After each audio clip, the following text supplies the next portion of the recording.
Welcome everyone to today's webinar. I am Angie Stewart, a writer and reporter with Becker's Healthcare.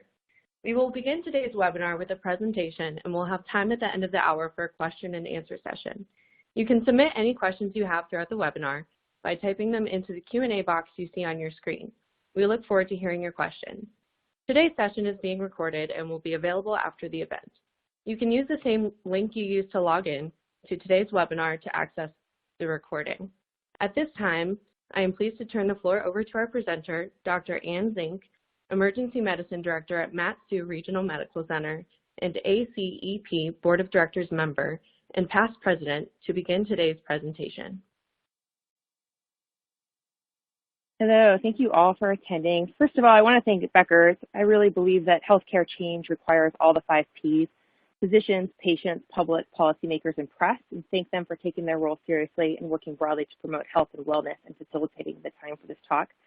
I also want to thank Collective Medical. In the world of 5 clicks to crazy, they got their start from a social worker mom and her IT son asking to create patient-focused solutions to a real problem, and in doing so, they stay true to their mission in transforming healthcare. But most importantly, I want to thank you all. When I talked to my daughters about this webinar and they found out it was an hour long, they thought that was crazy after the 5-minute class presentations and told me that I better bring you all cookies. But I have no cookies, and you have other things to do, but still you showed up here today to do something hard, to face this epidemic head on and find solutions together. So more than anything, I want to thank you all for being here. So just a little bit about myself and how I got into this topic, because I think that helps to direct the presentation and where we go from here. So I'm an emergency physician. I moved to rural Alaska for my love of the mountains and love of my family, but my plan was to just try to provide the best community care I possibly could. But I found out very quickly that to care for my patients, I had to care about the larger system in which they are entrapped. And this shift towards the system altered my life and my career. It's allowed me to partner across the world with systems changes, always putting my patient back home at the forefront of my mind. I've truly come to believe that medicine has been and always will be the art of healing, but healthcare and health life expectancy took a quantum leap with germ theory and then diagnostic medicine, but that next leap will be our ability to build systems, that will empower our relationships to support health. I like to copy Michael Pollan's famous quote when he said, "Eat food, not too much, mostly plants," and I've come to believe that this third wave in transformation will come as we build systems with useful tool and data, but not too much based on relationships. Relationships are restarted with medicine, and that's where we need to get back to. As an emergency physician, I sometimes feel like I get to participate in micro TED Talk versions of humanity, spending a few intense moments with each patient and moving on, and from them, I learn where the system fails and where it succeeds, and where we can build on that change. So looking at the opioid epidemic, I wanted to start with a short patient story. For 5 nights in a row, vibrant lives all ended in our community, or in the EMS world, or in our emergency department as patients had overdosed. My partner, with his kids about the same age as most of the deaths, was angry, sad, and at a loss. He looked for a solution or said he was going to quit.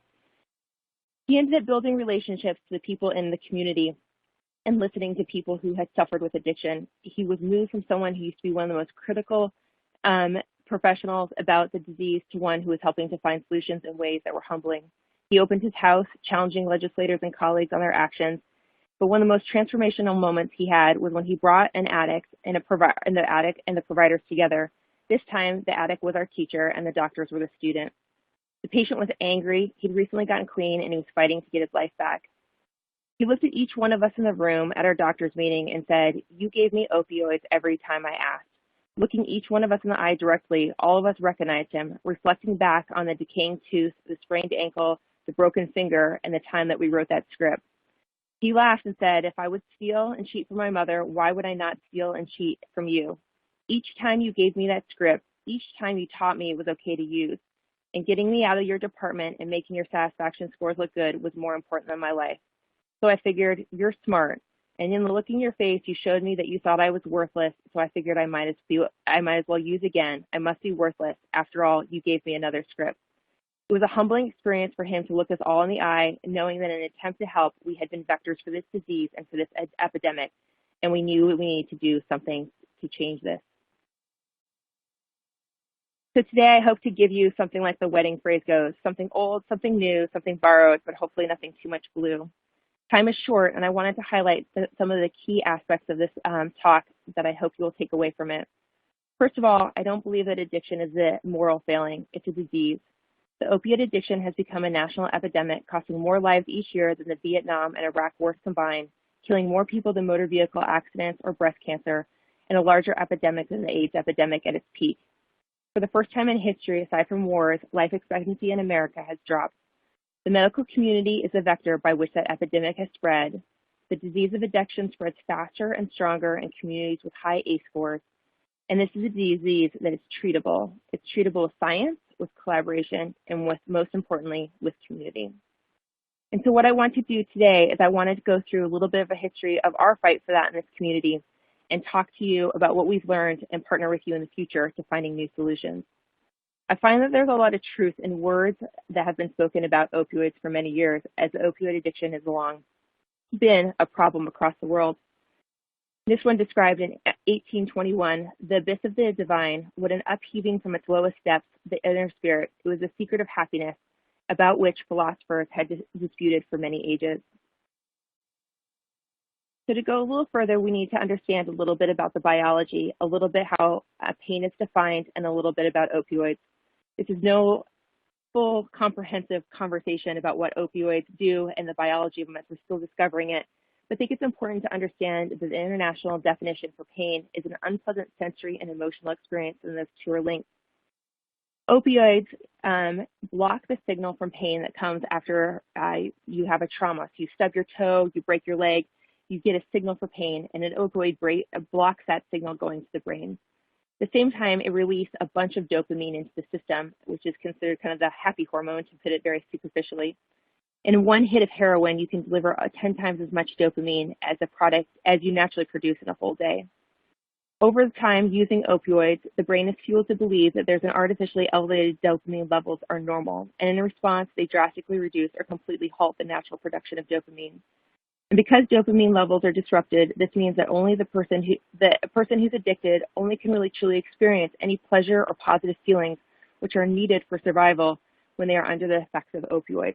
And this makes both treatment and addiction very hard. There's an effect very similar called the Dorothy effect, which actually comes from The Wizard of Oz, where they describe, now my beauties, something with poison in it, something with poison that's attractive to the eye, soothing to the smell, poppies, they'll put you to sleep. Here, this picture, you can see the normal activity of a brain, and that with an opioid user, completely endorphed by the opioid drug as well as natural endorphins. And over time, those natural endorphins tend to disappear and their receptors change. Sometimes pictures are worth 1,000 words. This picture here shows us a couple different things and really highlights how addiction is a disease. In the top left, you can see a control brain, and this is the metabolic usage of the brain. It shows how much activity is going on in the brain. On the right hand, upper right, you see a cocaine abuser, which is very similar to an opioid abuser. And you can see that the brain is much cooler. There's a lot less activity going on, as the body has downregulated the normal production of normal dopamine and the normal receptors. It's very similar to what you see below, where you just see a normal heart that's healthy, beating its normal strength and having good metabolism with that bright red semicircle. And then you see the diseased heart that has undergone a heart attack, and you see a whole section that isn't working. I think this helps to emphasize the importance that addiction is a disease that can be seen and measured in very similar ways that a heart attack can. The cycles of use and withdrawal can be seen here. With opioid use, people get a relief from their anxiety and stress. They have a sense of euphoria and pain relief. They can become drowsy, fatigued, and can even have slowed respirations or stopped respirations and become constipated. In opioid withdrawal, people have a sense of dysphoria and anxiety, have profound nausea and vomiting, muscle pain, restlessness or insomnia, elevated blood pressure, and massive diarrhea. And these are the physical withdrawals associated with it. Again, looking back at literature, we can see more about the history of the way that these diseases were described. The attraction itself, the poppy paradox, is a profoundly human one. If you want to bring heaven to your heart, you must also bring hell. In the words of Lenny Bruce, I'll die young, but it's like kissing God. In withdrawal, a silence is equivalent to the crying of 1,000 children whose mothers did not return them to the breast. And Andrew Sullivan described addiction well when he said, it can easily be a lifelong entanglement for anyone who is seduced, a love affair in which the passion is more powerful than the fear of extinction. And so then the question becomes, how does this happen and how does this grow? I think it's important to look at how the brain adapts and what happens. In the mid 1980s, a study was produced called the ACEs study, or looking at adverse childhood experience and how this reshaped the brain. And it was clear that the brain was reshaped over time from chronic stress. And the more we're learning, we're realizing that stress is to the brain and addiction and mental health very similar to cigarettes are to heart disease. With prolonged exposure to the stress, particularly at vulnerable times such as childhood, the brain rewires itself. ACEs are incredibly common. 64% of the people have at least one or more ACE. 12% of the population has 4 or more ACEs. And with each ACE, you are more likely to inherit, you're more likely to initiate early drug use between 2 to 4%. 2 to 4-fold percent, excuse me. 82% of people struggling with addiction have 1 or more ACE. People who have an ACE score of greater than 4 double the risk of heart attack, 4 times increased likelihood of smoking, 7 times increased becoming alcoholic, and 12 times increased attempting suicide. Having an ACE score of 5 or more makes you 7 to 10 times more likely to use drugs and addiction, and having a ACE score of 6 or more can decrease your lifespan by 20 years. If you separate out the confounding factors such as smoking or other forms of addiction, you can look simply back at drug abuse and see that 50 to 67% of drug abuse problems can trace back to ACEs, excuse me. So talking a little bit about something old and something new, I think it's important to go back to understand the history of opioids and how we got here.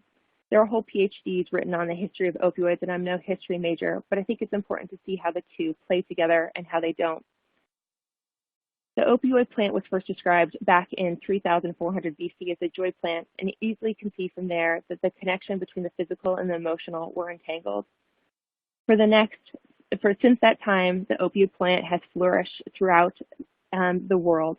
Across the Silk Road and into China and the Far East opium sales, international trading really took off in the 1800s, and the power on a political stage took hold even back then.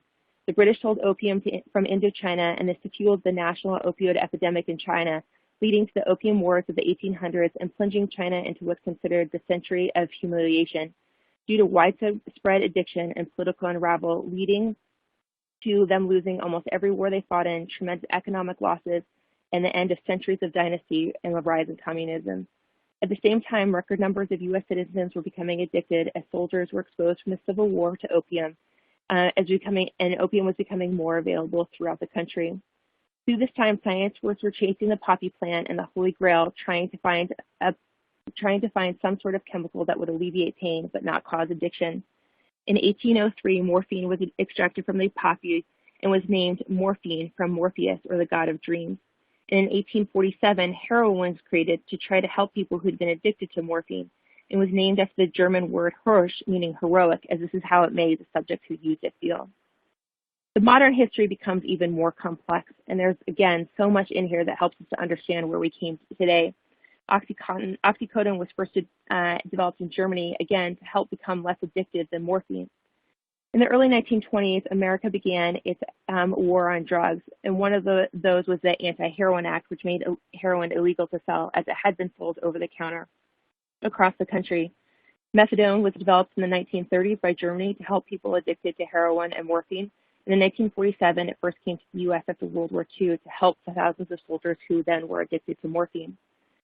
Things started to change when the WHO realized that pain treatment was not being given to numerous people, hundreds of thousands of people, to millions of people who were suffering across the world, dying of things such as cancer without having any legitimate treatment for the pain.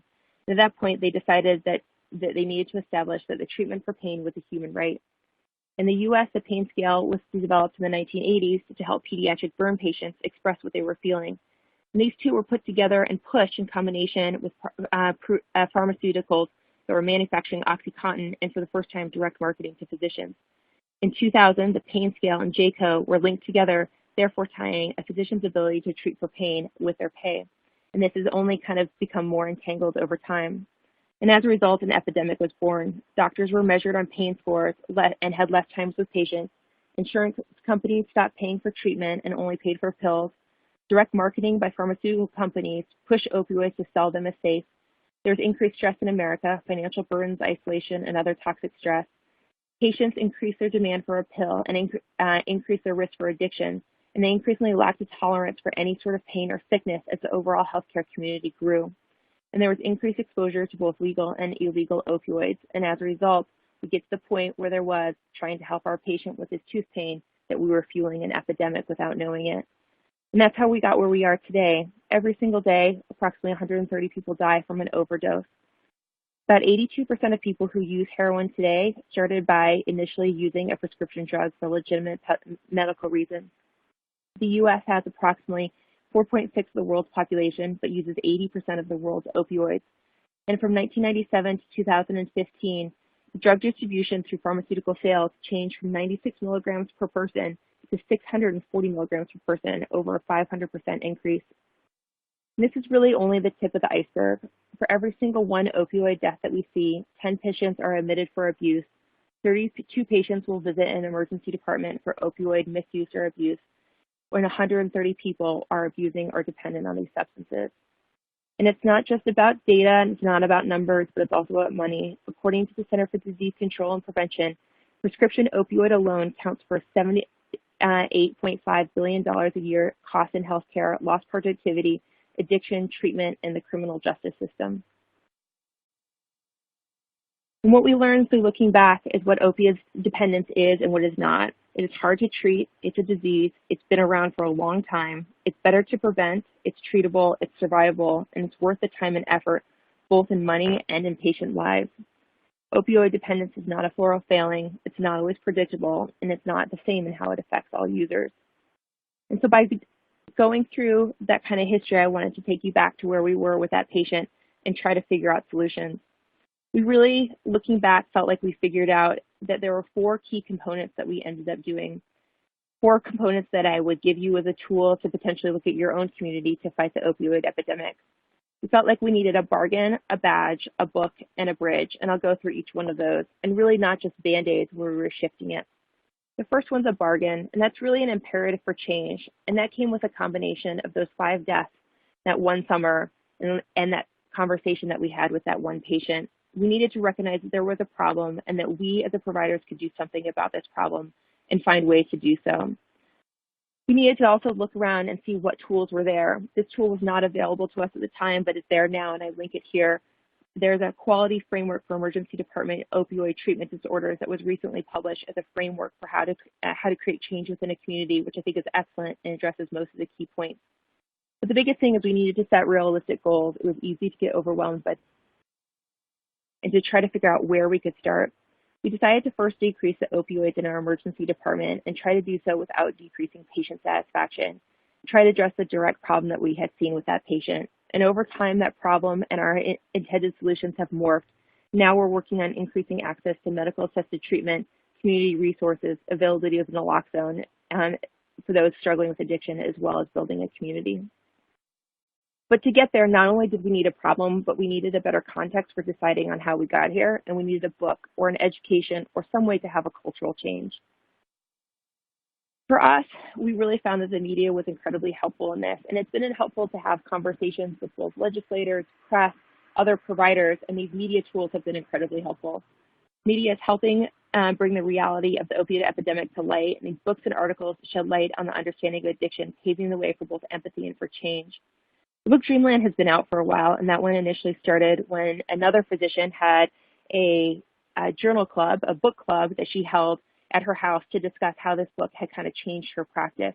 And from there, it spread like wildfire throughout the community as different physicians read it. It showed up at Board of Trustees meetings, at quality director meetings, at hospitals, and was passed from hand to hand. And physicians found it really insightful on how we got to this point. I found DopeSick to be another really useful tool, particularly understanding MAT treatment and looking at the community to build resources around MAT. I found The Deepest Well an incredibly useful book to understanding ACE scores and how a community is more susceptible. But if you're going to read one thing, I would recommend this article that I linked here from The Poison We Pick. I feel like it's a fantastic article going through the description of how we got here and what we can do about it. And if you really just can't read, they're starting to become movies about it, and Ben is Back, I thought was a fantastic story of addiction and the real struggles that happened.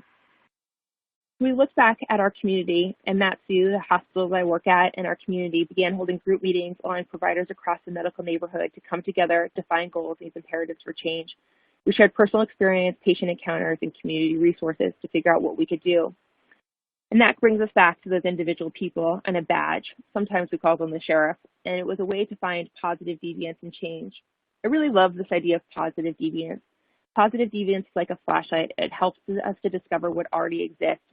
And I really believe that it's the secret sauce for figuring out how to work with healthcare providers, particularly physicians. In general, we believe that we're smart, we're correct, and our opinions should count, and we'll make sure you hear it. We're trained to think independently, and therefore physicians think that physician variance should be expected, and you can use this to your advantage to find positive deviance in ways that you can build upon.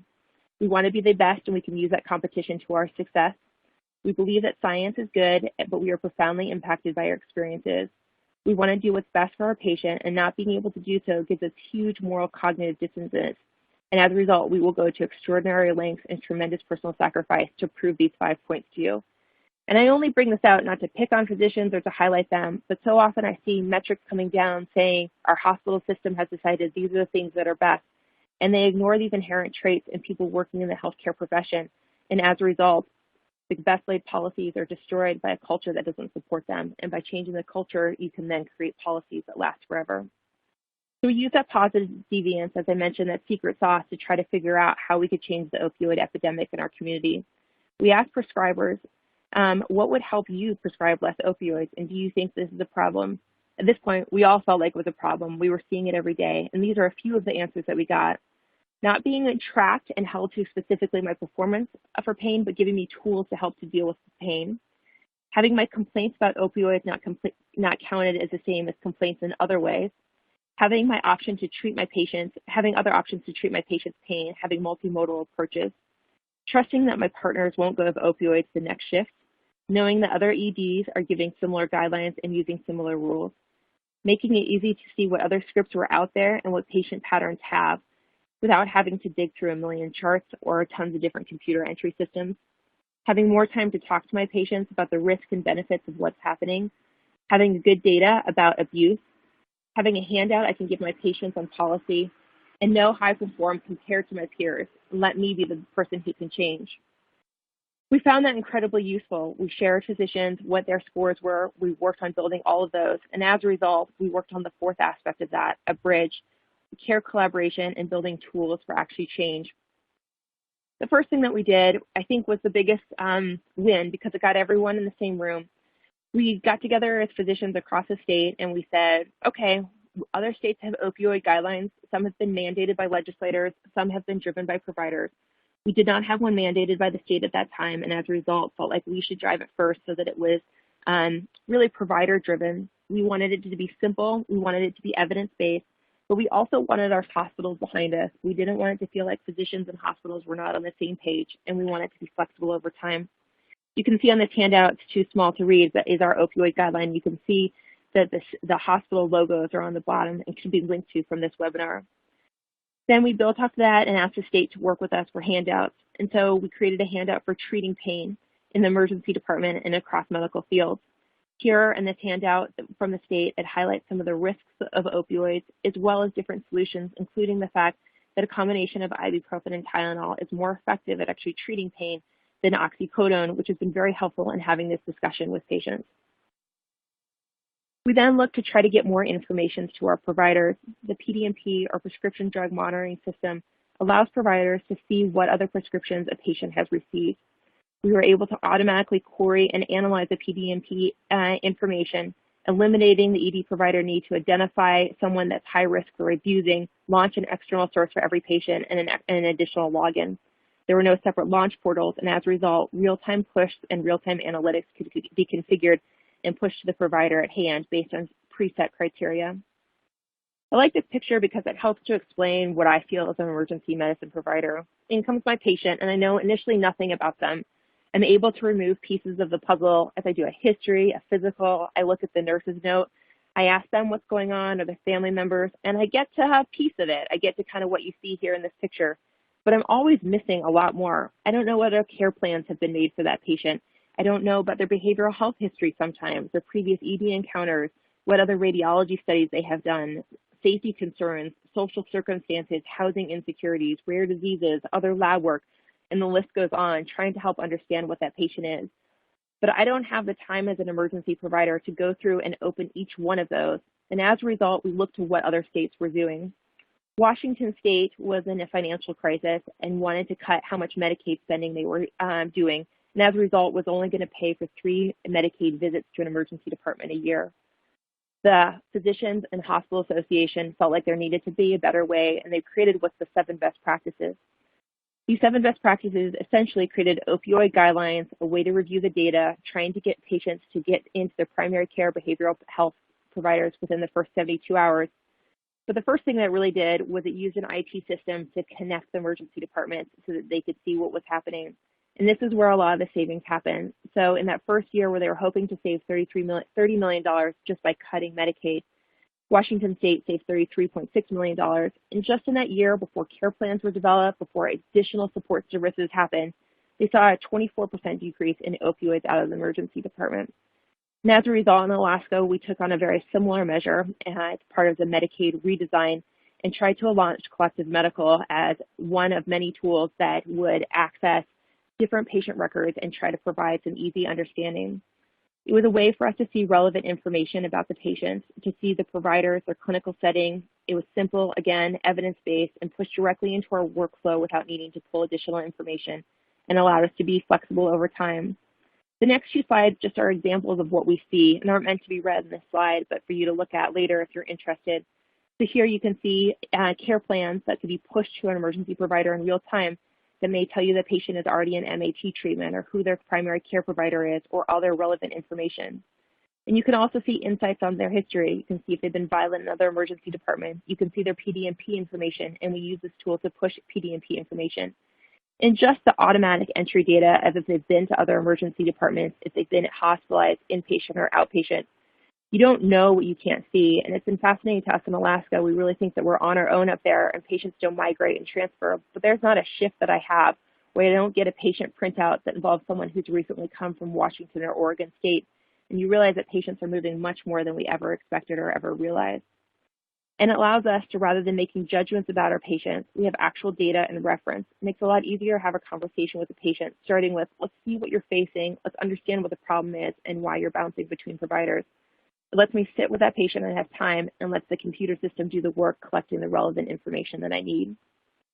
So after we were able to have this tool to understand what we were doing and how things were fitting together, we were able to build off that center. We were able to look at the needs of our population, look at both prevention, early interventions, treatment, and recovery, figure out what services were needed to be created, what connections needed to be had, which ones were already robust and we could build off of to try to create the next wave of care. And I love this quote, that the opposite of addiction is not sobriety, that the opposite of addiction is connection. And I think of that both in systems and the way that collective connected us, but it's the opposite of addiction is connection, a human connection to your community, and we were able to build off of that. 4 programs that we've been working on. The first one is the crisis intervention team. This is built off of the work that was done in Memphis and is across the country, works with law enforcement, mental health courts, tribal communities, mental health providers, schools, EMS, the emergency department, and coordinated care to improve trauma-informed responses and facilitate collaborative care. It's been really eye-opening to me as a provider to understand the ways that the schools are addressing this issue, the way that the courts are, and finding ways that we can work together, reducing friction, silos, and burden, and helping us all be more efficient and effective.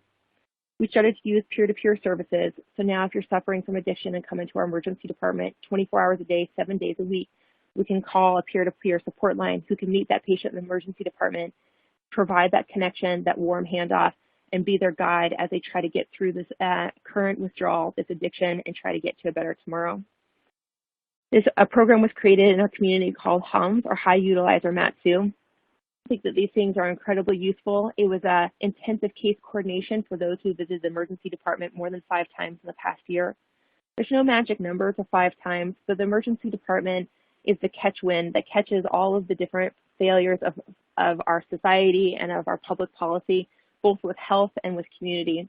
And so by looking at the patients who are falling through those cracks the most, we can try to figure out solutions, be it housing, be it transportation, be it chronic disease management, to try to figure out ways to create solutions to the needs that they have. And in so saving the system a lot of money, saving the patients a lot of frustration, and really changing lives.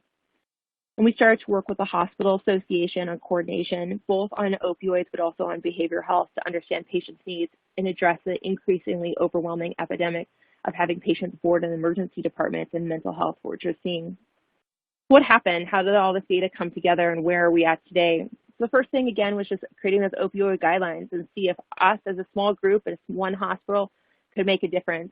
And so if you look at our data in 2015, about 20% of patients who came into the emergency department would leave with a script for opioids. And in 2018, there was almost an 80% reduction in this, down to 4.27% of patients receiving a script. This was with no drop, and it points an increase in our satisfaction scores. And in general, providers and patients found this conversation way easier than we expected. We found that we were there and able to have a conversation about collaboration and treating their pain, and opioids had been an easy scapegoat, but never truly an answer. The HUMS program, in 1 year with just 34 patients, in 6 months with 34 patients, saved just over $1 million. Now it's serving just 52 patients, but having a big impact and decreasing ED utilization by 61%. While not a great metric in and of itself, it's a useful tool to understand if these patients are being connected to other services.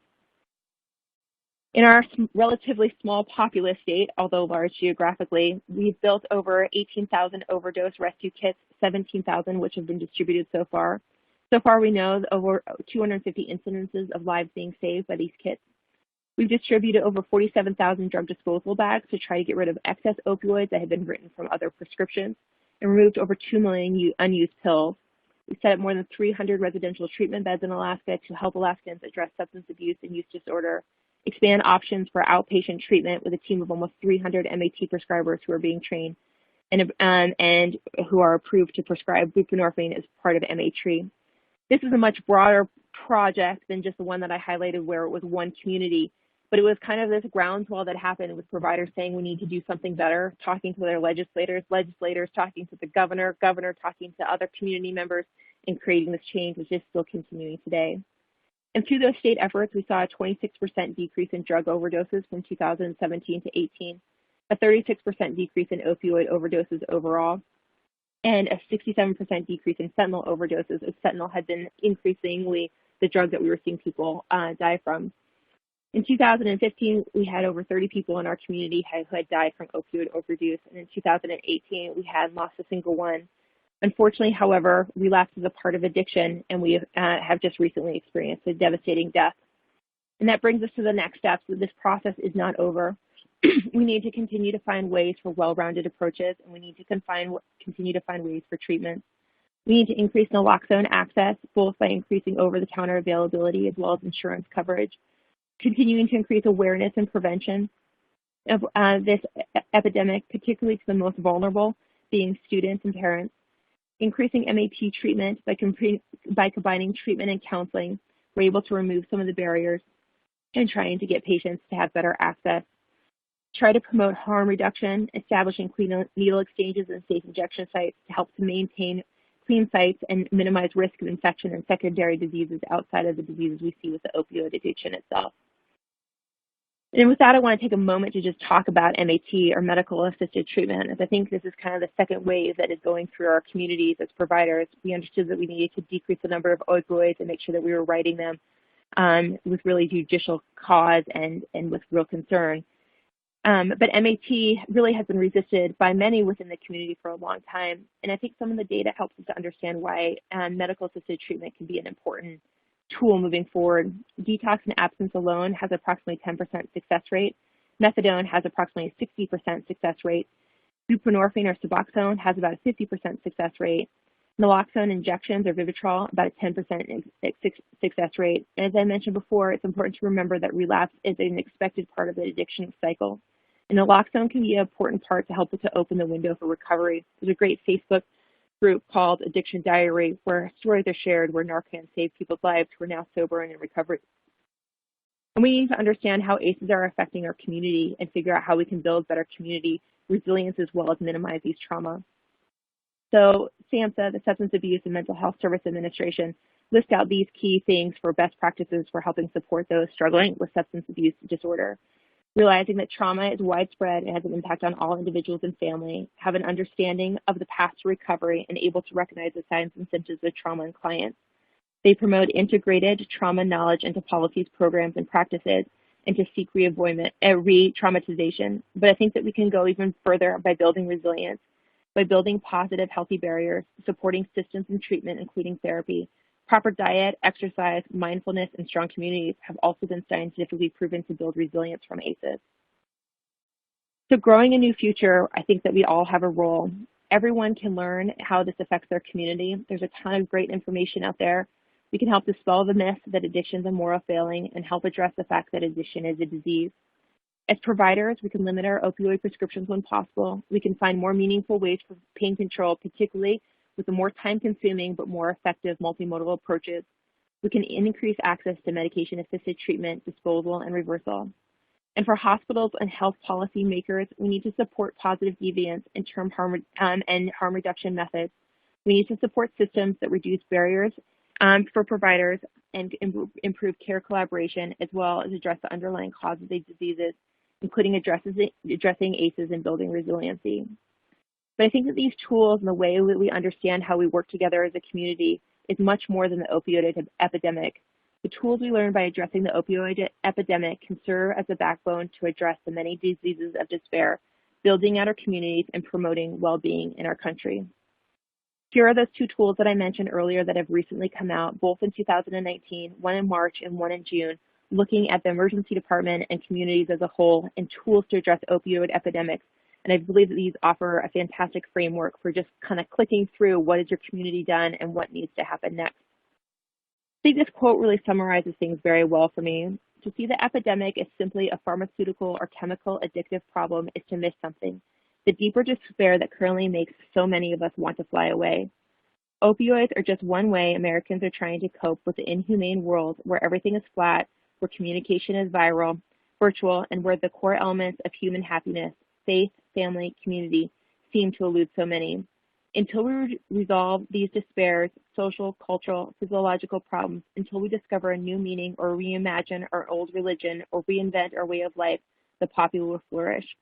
We have seen this story before in America and elsewhere, the allure of the opioid joy filling the hole in the human heart and the soul today that have been since the dawn of civilization. But this time, the drugs are not merely laced with the danger of addiction. In a way never experienced by humanity before, the pharmaceutical sophisticates and the ever more intense bastard child of the sturdy little flower bring mass death in their wake.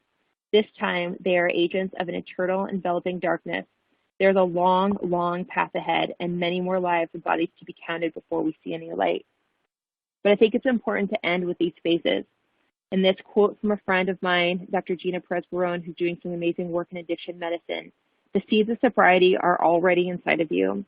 This picture is a picture of women all addicted to opioids, primarily heroin, who've lost some of their most close friends and family, including one son, who are all now clean and sober and are using that time to help to fight for a change for a better tomorrow and build out their communities, both locally as well as nationally.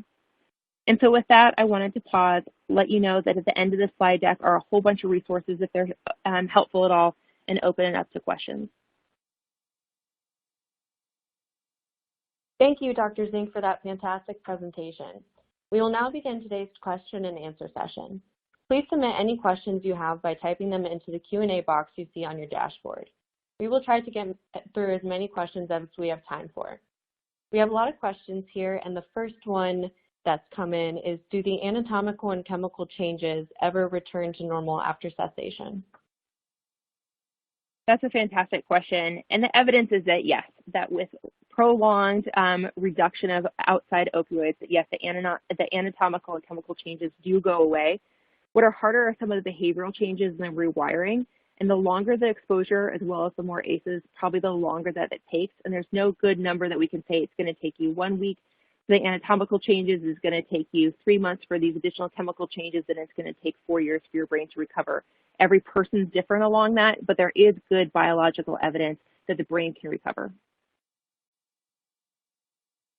Great, thank you for clarifying that. So we have another audience member who's asking, my PCP's office tried to combine mental health notes of patients into their EHR. Are you a proponent of this? Do you see any privacy issues knowing that EHR data is shared with payers, et cetera? Yes, so this is always the question that ends up coming up. So there are multiple ways. I think that the description of EHRs is more nuanced than just EHRs. It's like saying that there's healthcare. There are parts and bits of data that can be pulled out and pushed in different ways. So I brought up this collective medical. They can't see the entire medical note or everything that's in there. They can see different discrete fields, such as when a patient presents to the emergency department and their chief complaint, as well as when they're discharged. I believe that our health is a very human and a very personal experience, and that can be our mental health, that can be our physical health. And I think protecting that from providers who, or from insurers who are trying to now pay for and change the way that the system is changed as we really built out a business of healthcare, really rather than the system of caring for health. I think that we need to make sure patients are protected that way. However, I think mental health is a critical part in me being able to understand a patient's history and being able to treat their illness. I think for too long we've separated out mental and physical health, and we're seeing the consequences of now. When my daughter has stomach pain, initially I think maybe she ate something, maybe it's a flu, maybe it's a virus. I've learned it's stress, and that's how her body manifests it, and that's really a common reaction to stress. So I think it's important that we have both of those two connected. If we're going to treat the patient as a whole patient, but we need to demand that insurers also pay to treat patients as whole patients, and that data is protected.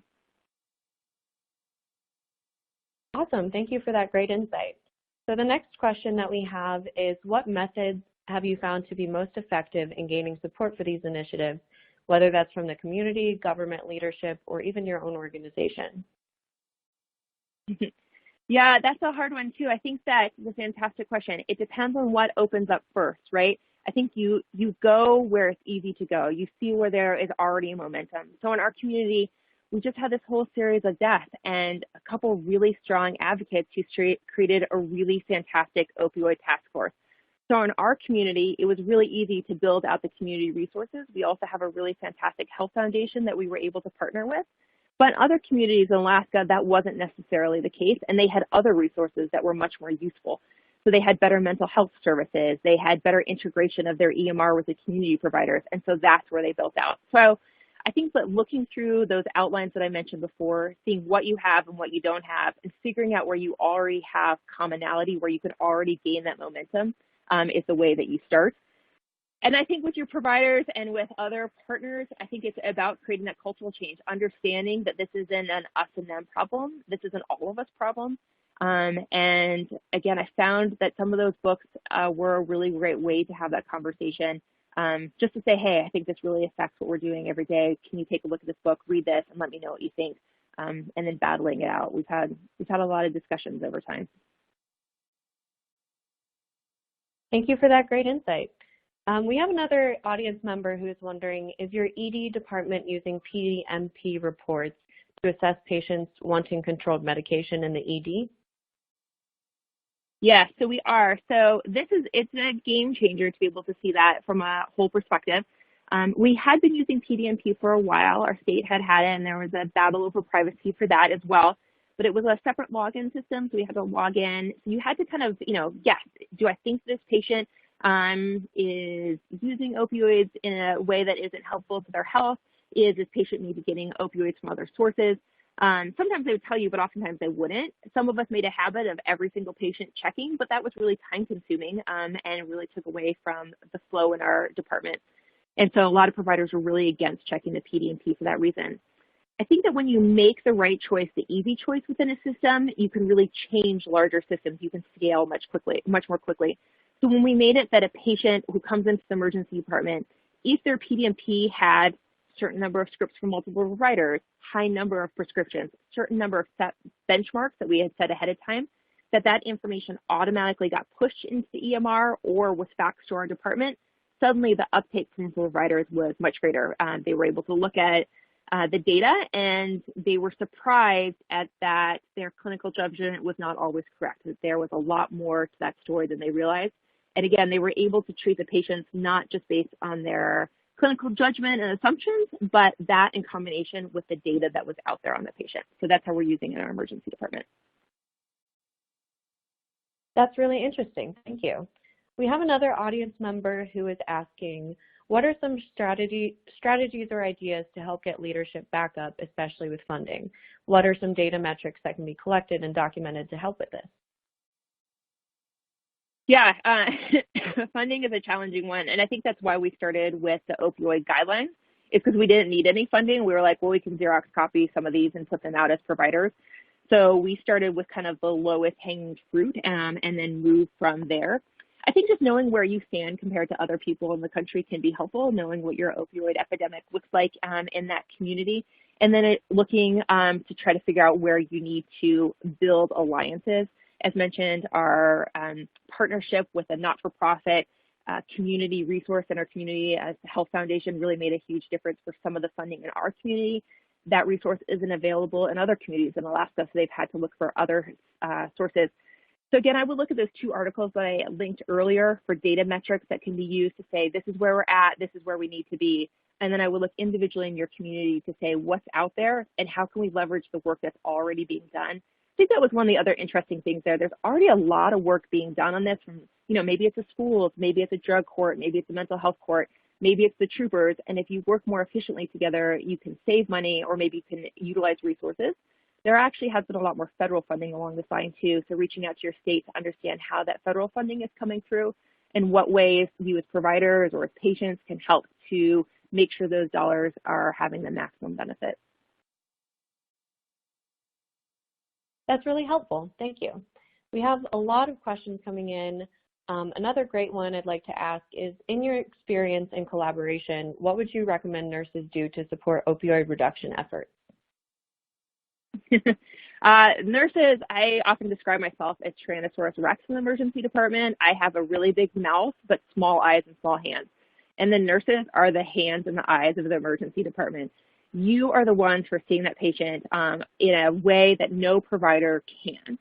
So I think the first thing is understanding that addiction is a disease and not a moral failing. I see when nurses feel as though it's a moral failing and they become judgmental of the patient, become critical, how sensitive these patients are to being criticized. The smallest pieces of body language can be escalated quickly and patients can leave AMA and never want to come back. So I think as a nurse, understanding the disease of it, understanding trauma-informed care and approaching patients with trauma-informed care and really trying to work to not aggravating trauma. So a lot of that is giving patients their own sense of control of their own life. So these are the options in front of you. Which one do you want to choose?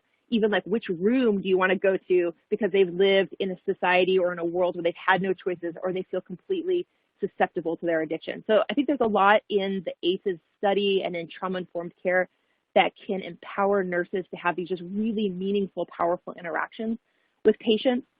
If you suspect that someone is abusing opioids or using them in a way that is harmful to their health, and this may not be that they think that they're using them harmfully. I see patients all the time who have chronic medical conditions who are on really high doses, and they also have liver failure, and they come in because they weren't breathing well, and it was simply because they got a urinary tract infection that decreased their respiratory drive in combination with their high-dose opioids. And so they come in presenting like an opioid overdose, even though they didn't take more opioids than they had been prescribed. And so for a patient like that, I think the more we can educate them about the risks and benefits of medicines and the risks and benefits of opioids is really important. Those patients I write for naloxone, so their family can give them a shot of naloxone if they stop breathing at home. I talk to them about medication disposal, hospice patients. Every hospice patient, I think, needs a medication disposal bag so that when their loved one passes away, one of the first things that's done is those additional opioids that are in the house are disposed of. We don't provide a temptation for someone else. So I honestly, nurses are the heart and soul of medical care, and they are the heart and soul of creating change for this epidemic in a way that few are. So I really appreciate that question. Thank you. That was awesome insight. We have another person who is wondering, when it comes to the establishment of patient satisfaction scoring criteria and linkage to the level of reimbursement, pain management is one of them. Is that pain management criteria set by the individual hospitals, or are they set by state or nationally? It's an excellent question, and it's a question in flux at the moment. It was initially set nationally. It's not set by the states, but then now different hospitals can choose if there's really kind of two companies out there, JCO and HCAP, which one of those they're going to do patient satisfaction surveys from. both of them still have a question that relates to pain. It used to be, has the provider done everything possible to alleviate your pain? Well, if you broke your leg, it's going to be painful. Life is painful, and it's supposed to be painful. Life without pain is leprosy and can cause really big problems. So what can you do? Helping to set expectations is really important, and those national surveys don't help that expectation. They just get patients really angry afterwards. So it's mainly set at a national level. It's working its way through the system. I think it's really an important factor. I don't think patient satisfaction is a very important thing that we should always be making sure we're partnering with our patients. But I really believe this was a big part of what got us in the problems that we're in today. Thank you. That's really helpful, and it actually leads well into our next question, which is when you were able to sit down with patients and discuss needs, most felt appreciated and understood because you took the time to listen.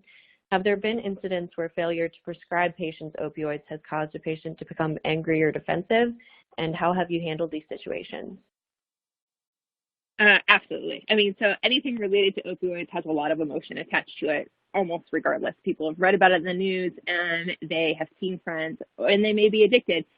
I think that, as the question had pointed out earlier, that combination between mental and physical illness, it's really hard to approach a patient and say, you know, I'm concerned you have addiction, or I'm concerned there's a mental health component to it, because patients can sometimes perceive it as I'm saying this is all in their head. And so I think it's really important as providers that we align with our patients. I am not there to look at my patient and tell them, these are the things that I'm seeing going on, and these are the things that you need to do. I tell them, this is a partnership. I know the medicine and the science and the data behind this, but you know you, and you know your experiences. And what I hear from you is that you're in a lot of pain, and that you think that the only thing that's going to solve this right now is if I write you for oxycodone.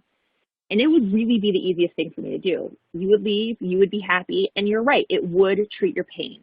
But I'm concerned that it's only going to mask your pain. It's not going to treat the underlying causes of your pain, that your opioid receptors are going to go up over time, causing more pain. And in 3 years, you're going to be coming back saying, I have more pain than I ever have, and then I'm doing you harm. And I don't feel like that is what either of us wants. So let's look at what other tools that we have. And I've had patients rip up these pieces of paper and throw them at me and say, this is BS, I'm not taking opioids, and I'm not taking them to abuse them. Tylenol and ibuprofen will never work. And one of my favorite stories is a patient said this to me. She yelled at me, said, this isn't going to work. I said, try it. Just try it. I'm working the next 5 days. You can come back and we can discuss another option. And she came back like 4 days later, but this time she wasn't with a patient. She wasn't the patient. She was with a patient who was also having pain. And I gave her the same spiel. And she looked at me and she said, you're not going to believe her. You're going to think it's wrong, but she's really right. It does work better. So don't give her any slack. And it was great. It was great to see this patient back this time as a supporter and an advocate to creating a multimodal pain approach instead of just treating it with opioids, which is the only thing she had ever known as a solution. And she just really wanted a solution to her pain. She didn't necessarily want opioids. She wanted a solution. And when we were able to find a solution, she was happy. That's really fascinating. Thank you for explaining that. Another audience member is asking, is there any change in the question regarding pain management strategies in HCAHPS, the Hospital Consumer Assessment of Healthcare Providers and Systems? Can you repeat that one more time? I didn't understand that full question. I don't see it right in front of me. Absolutely, yeah. The person is asking, is there any change in the question regarding pain management strategies in HCAHPS, which is the Hospital Consumer Assessment of Healthcare Providers and Systems? So there has been a change. So it isn't, have they done everything possible at this time? It is, have they addressed your pain? So there's still a pain question on there, but it's just not as done everything possible. So it's slightly numbed down from the previous one. Great, thank you. Our next question is, you mentioned the importance of trusting that your colleagues won't turn around and prescribe opioids in the next shift. For hospitals that don't have the top-down regulation that guards against over-prescribing opioids, how do you begin to establish a culture about careful prescribing? Yeah, so another really great question. I think that it's really kind of that cultural change that needs to happen within. I think that when a culture of providers sit together and come together and say, this is really important and we need to make that change, then the change happens. And I think that this is a model that we can use for system changes within hospitals as a whole. I think that the top-down approach often gets a lot of resistance. Administrators who don't have the same medical training or experience may push back and miss some of the nuances or some of that positive deviance that's needed to then apply that to actually caring for a patient. So I think that the culture change with the providers is key, and I think hospital systems supporting and augmenting the work that providers are doing is critical to creating a partnership to move forward. Great, thank you. That's really helpful to understand. So it looks like we have time for one more question today, and that question is, what methods are used to give providers a score to compare them to their peers? Yeah, great one. So what we do is we do blinded, and we just list out, this is where you are, and this is where everyone else in the group is, and this is kind of the standard deviation. And we do that for our group, and we try to look at what's happening else in the state as well as nationally. And as I mentioned earlier, I think providers, for the most part, had to jump through a lot of hoops to get through medical school and residency and the rest of it. And so they are motivated to be the best on that score system. And so simply by showing them the data on where they rank compared to their peers is all that we've ever needed to really pull in some of those outliers. They just didn't realize they were outliers until the data was shared with them. That's really great insight. Thank you. So that is all the time we have for today. I want to thank Dr. Zink for her excellent presentation and Collective Medical for sponsoring today's webinar. Enjoy the rest of your day, and we look forward to having you join us for future webinars. I really appreciate the time.